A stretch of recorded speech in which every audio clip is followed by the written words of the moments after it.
Hi, I'm Joe Muller at Corney and Barrow, and I'm the head of Monopole and also manage the fine wine private customer team.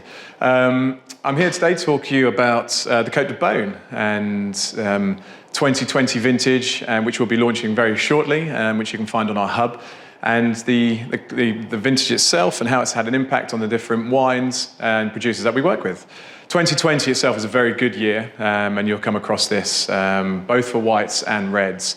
And the Côte de Beaune itself, I think, has fared better than it normally would do due to the growing season.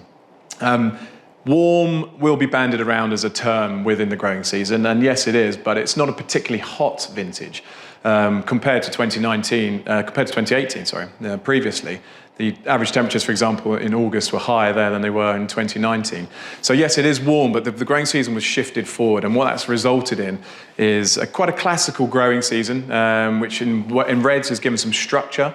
There's a lot of concentration within the wines due to evaporation on the grapes with the liquid, and in the whites there's been early picking as well. So there's a good freshness and there's a good feel and vibrancy to the wines.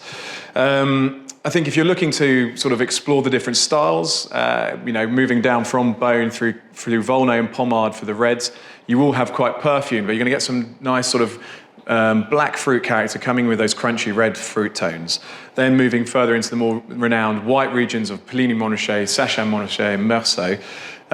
Here, for me, the value really leaps out at village level. You've got, as I said, alcohol levels actually quite low because of this classic style.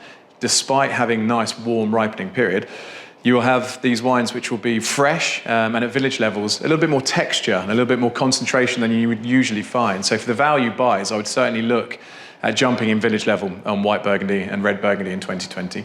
Then moving a little bit further south into the sort of other regions of Santenay, please do explore, because there are producers there that we're working with, I think, again, which will tick that value aspect.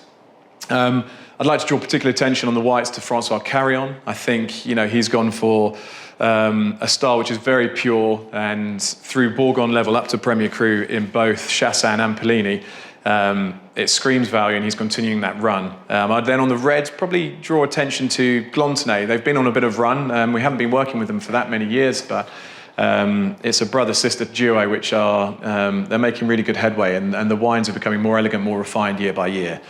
Also, Justin Jourdain, which I mentioned in Santenay this year, is one to sort of jump out. Quite juicy fruit, but again, there's structure there.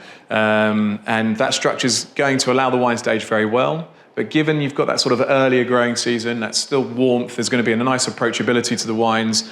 So, with whites, akin to 2017 almost. Some people are talking alongside 14 as overall quality level, but time will tell. On the reds, definitely, this is going to be a trio of great vintages, 18, 19 and 20, so there's a lot of fun to be had in the future.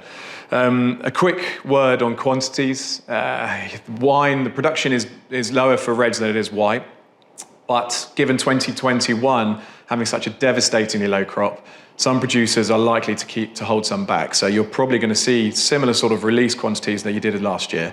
But all in all, a lot of fun, great wines. The price question we can't answer because we're yet to sort of discover, but sort of expect a small rise to the other, I don't know, they'll be in the hands of the domain. But look, for any more information, please join us on our Burgundy Hub, and we look forward to seeing you soon.